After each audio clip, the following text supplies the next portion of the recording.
So that was our official podcast. And Jess, you shared so many beautiful things. Zara and I think this is the one interview where we're like the most shook, where we're both like speechless and just like nodding. And I was like, and like, it was just, wow. You like kind of left us speechless when you answered like, I want wellness to live up to its name. I was like, damn.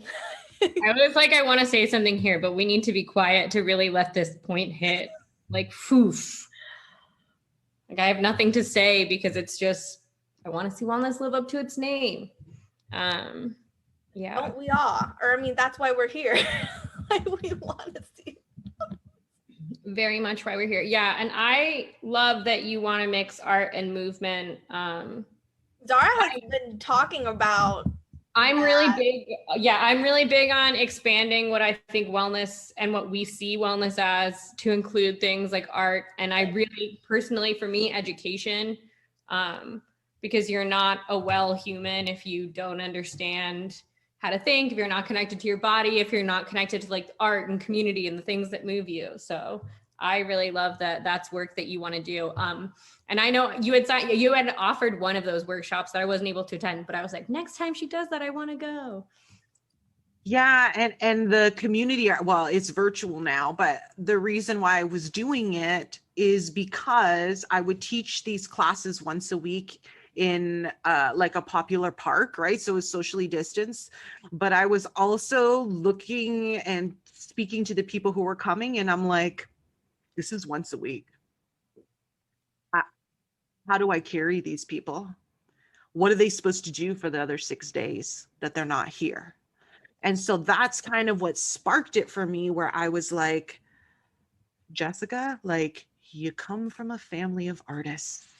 You love art. And I just never thought to bring the two together. But the reason why I brought the two together was we were able to create something together. And then what I would do is I would just kind of use what I had. And then I would come home and take each person's artwork, and then we'd bring it together because there was always a community theme. So for example, one time we took a rope and I made this huge circle. So everyone was like distance. And then I put these like little tags on the rope and I said, what do you need to fuel you? And that doesn't mean that it's going to happen, but I want you to get to a place where, or can you get to a place where you can name it and write it? So in the middle of this pandemic, if you're living alone or like whatever, what do you need? What is it? You can name it here and you can claim it here. So do it.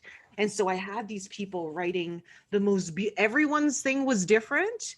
But then what I did was I took the rope home and I like put in a little bag, and then I created art with taking each person's tag and bringing them together. What does that look like? What does that look like visually? What does that look like collectively? And then so then this became, and I think for me, the focus about bringing movement and art is about hope. So what it was, I'm not going to tell you when, was sometime in the next few weeks, I'm going to put together all of our stuff, and then I'm going to send it to you and like present it to you, our collective digital. So then it becomes and I have transitioned this concept into the actual mail. So I started doing that, sending people stuff in the mail so that it becomes a thing. Is today the day?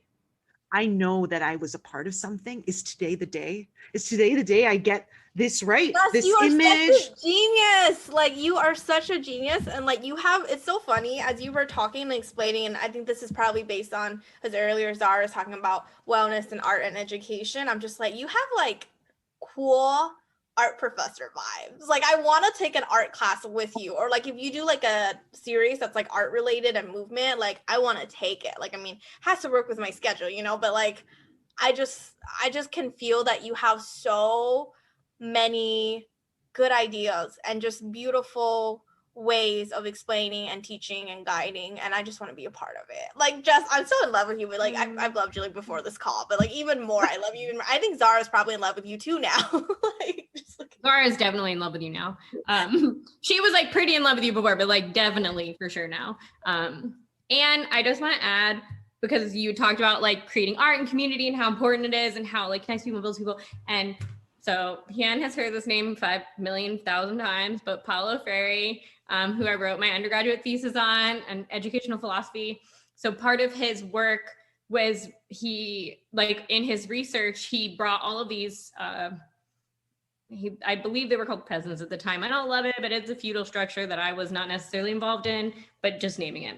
And they didn't know how to read or anything. And he brought them together and he taught them reading through like syllable, like how to speak. And like, he also taught them, he had them create art and create language and stuff, like to connect like what I think a brick is as a sugarcane worker is different from what you think a brick is as a housing worker, or you like a construction worker, you know what I mean? So like, I love that you're bringing art into it, because how we see the world is so often translated through how we create art. And it is so easy and wonderful to bring that together and share that and create community through that. So I think that's really, I just love that, because that's part of his whole process of bringing humanization back to people. So fuck yeah, humanization. Can you send me a link to this person's work? Because I would love to, if that's Pedagogy of the Oppressed. Pedagogy of the Oppressed is like my favorite book. And the more you talk to me, the more you'll like truly just hear this name all the time. Because anytime I say, I'm like, Hian, pedagogy. And she's like. And I'm like, yes, like hell yes. Like we need his work more. Like we need more humanizing of each other and decolonizing our pedagogy, right? Because that's whatever facilitator you are, like you still use pedagogy. I don't even know if I'm saying the word right. Pedagogy. Yeah. I don't know why I want to say pedagogy, so that's why. It's one of those words that the more you look at it, the more you're gonna be like, or the more you look at it, the more you say, like, am I saying this right? Yeah. But it needs to be done in a way that's anti-oppressive, basically. Like our pedagogy and how we facilitate and hold space and set expectations and communicate with people. If we're not aware of it, if we're just following along with what everyone else is doing, the typical, it's pretty fucking oppressive. And I think you know that, Jess. That's why you do things the way that you do. And I don't know that you realize that you probably are practicing pedagogy of the oppressed without realizing it. But I sense that from you. Like, just how thoughtful and intentional you are about doing things.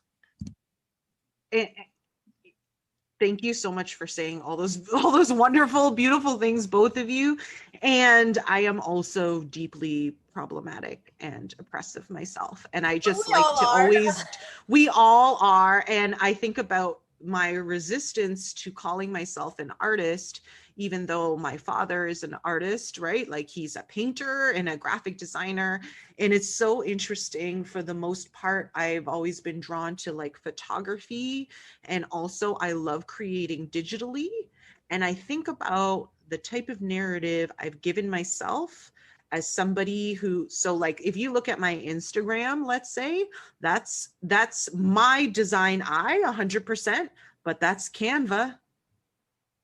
That's Canva. I know how to work Canva. And I also have a background in photography and videography. So like, obviously the way I look at things, like I have that experience, right? In terms of how I want things to look. But I think it's so interesting kind of being reflective about that. And 5 years ago, you would never hear me say I'm an artist because I felt like a fraud. Well, I don't use all material. It's not the idea of what I think an artist should be, but I use Canva. Like, does that count? And I look at the ways I like categorized myself and how I also denied myself in many respects as an artist, just dismissing myself. So I so deeply appreciate how the two of you have talked about, fusing art and movement and the importance of it, because I do not sit here on the other side of the screen being like, I know all the shit. Like, I am too, just trying to figure it out. I'm just trying to figure it out. I make mistakes are all the we. time. Yeah. And I think if that's the case, then all we have is our own truth, and it's our stories, right? And so not everyone is deserving of your story.